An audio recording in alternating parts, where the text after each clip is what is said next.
These classes don't teach children that the water is a warm and fuzzy place to play. Instructors teaching the ISR technique take their students into the precious inch between life and death. Watch St. Louis and Chuck Teasley at work and prepare to be out of your comfort zone. This isn't your typical swimming lesson. They've got 1 inch between life and death, because if they are face down, that's 1 inch that they're in peril. Peril that ends in a pool drowning death for 390 U.S. children every year.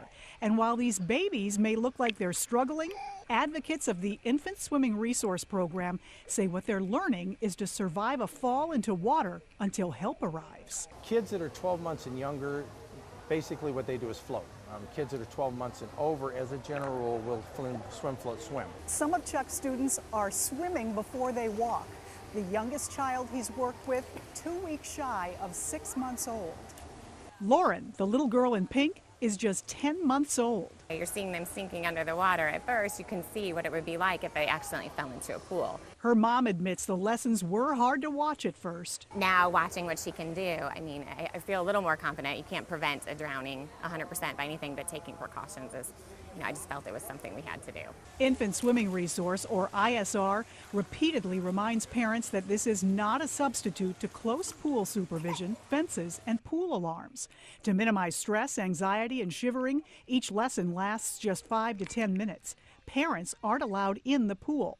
Lessons are scheduled 5 days a week for 6 weeks in a row. Enough time for children up to 6 to learn to flip and float. We never let kids go more than 7 seconds without getting air. Most of the time it's about 4 seconds. And while it may look like kids are taking in water, Teasley says it's typically just 1/10 of an ounce. It's an interesting idea. We asked a pediatric neurologist about ISR for infants under 12 months. Dr. Bradley Schlager says there's no scientific data on that age group. When I say there's no data, it means it hasn't been studied, and what you're left with is anecdote. Anecdotes such as videos on the internet to show successes. The American Academy of Pediatrics revised its recommendation in 2010 to say swim lessons might prevent drownings in kids from 1 to 4. But Dr. Schlager says besides age, parents should consider things like their child's level of development, degree of anxiety, even exposure to chemicals in the pool when deciding. Teasley's taught more than 6,500 students. He believes he's saving lives. I've actually had 7 kids who have saved themselves from sure drowning situations.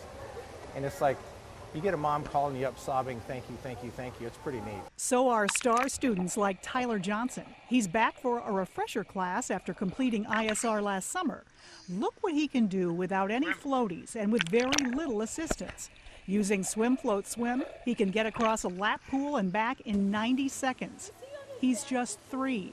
It's a peace of mind. It's a peace of mind. It's knowing that if your child does fall in the water, that they know what to do in order to survive. Now Tyler's 1-year-old brother Rhett is learning ISR. I think it's amazing. I mean, it is absolutely amazing.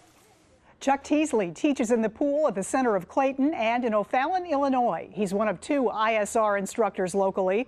A 6-week session costs about $700. We have much more information on ISR at KSDK.com.